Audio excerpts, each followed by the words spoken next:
Mr. Vice President, I want to ask, what is your overall assessment of what you've seen? I know we've got the RNC coming up, so the Republicans and certainly the Trump-Pence ticket will get an opportunity to make their case. But what would you want people to take away from what you've seen this week at the DNC? Well, Buck, I'd be honest with you, I haven't watched a whole lot of it. The president and I have been actually doing a fair amount of travel this week. The president, unlike the Democrats, the president was in Wisconsin Monday. I was in Wisconsin yesterday, and we were carrying the message of all the progress we made in our first 3 years, all this president's leadership throughout this coronavirus pandemic. But from what I've seen, it does seem to be a convention that has confirmed everything that we've been saying all along, that Joe Biden and the Democratic Party have been overtaken by the radical left.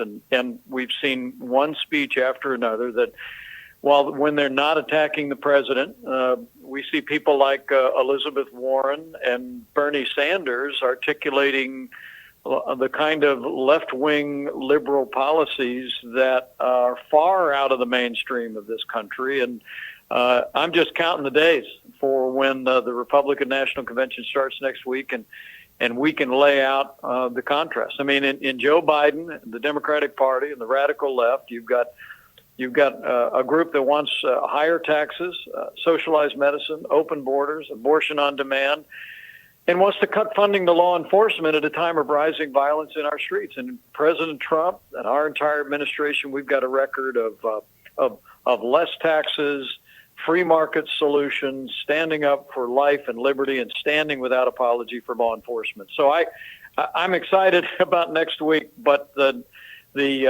overall tone and tenor of the Democrat National Convention just has confirmed to us the liberal leftward turn of the Democratic Party, and I just know that when it comes to November 3rd, we're going to win 4 more years for President Donald Trump in the White House. Mr. Vice President, that's a perfect transition. I want to ask you about what the promise will be for those 4 more years. There's been some questions out there of people saying, well, we know, and everything that you just brought up, the left runs the Democrat Party now. The Democrat Party has gone in this radical direction.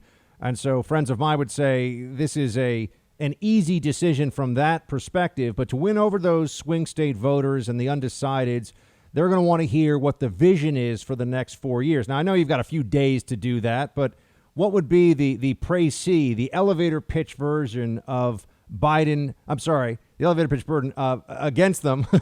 What would be the elevator pitch that you would give for Trump-Pence for the next 4 years? I think it's promises made, promises kept, but we're just getting started, Buck. Hey, Team Buck, thank you so much for watching The First on YouTube. If you like this video, please click that little thumbs up button so then it will log as liked. And also, if you want to see more great content from The First, please click subscribe.